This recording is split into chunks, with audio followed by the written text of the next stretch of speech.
అంత హవీష్ మీకు అప్పుడు అంత లిఫ్ట్ ఇచ్చారు కదా. అవును సార్, అవును. సో అది ఫ్లాప్ అయింది పాపం. తన తర్వాత ఆయనకి ఏం బ్రేక్ వచ్చింది ఏం లేదు.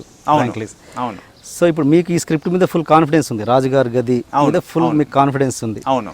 మరి అలాంటి దాంట్లో ఆయన ఇరికిద్దామని మీకు ఎందుకు అనిపించలేదు? పాయింట్ వచ్చేసి సార్, అంటే హవీష్తో ఎలా అంటే తనలో ఆల్రెడీ ఫస్ట్ మూవీ నువ్వెలా ప్రాజెక్ట్ చేశారు సార్. 2-3 హీరోలు ఉన్నారు. జీనియస్ తను హీరోనే, కాకపోతే 2 ఫ్రెండ్స్ ఉంటారు, వాళ్ళు కూడా లీడ్స్ ఉంటాయి. అంటే Ashwin and again Vinod character Chinnaiah అబ్బాయి సార్ అతను, ఇలా ఉంటారు. అంటే వీళ్ళిద్దరు హీరోలు ఎంత ఉండదు, కానీ వీళ్ళకి ఒక సెపరేట్ ఒక స్క్రీన్ ప్రెజెన్స్ ఉంటుంది, ఒక కథ నడుస్తుంది. అశ్విన్ గురించి ఒక కథ నడుస్తుంది జీనియస్లో, వినోద్ గురించి. సో ఆల్రెడీ వచ్చేసారు. తను అప్పుడే నాకు బలంగా ముద్ర చెప్పేశారు. ఏమనంటే లీడ్ అనేది నేను ఒక్కనే చేయాలి, నెక్స్ట్ థర్డ్ మూవీ అనేది చేయాలని. అది రామ్లీలా అని చెప్పి వేరే ఒకరితో చేశారు మొన్న. సో నాకు తెలుసు ఆయన బాడీ లాంగ్వేజ్ నాకు తెలుసు. లీడ్గా కనుక నేను చేస్తే ఆయన 100% నాతో వర్క్ చేస్తారు, అందులో నో డౌట్.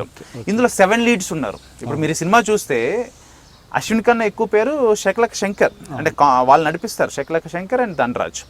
సో కాదు కదా, ఈక్వల్గా పేరు వచ్చింది అందరికి వచ్చింది సార్.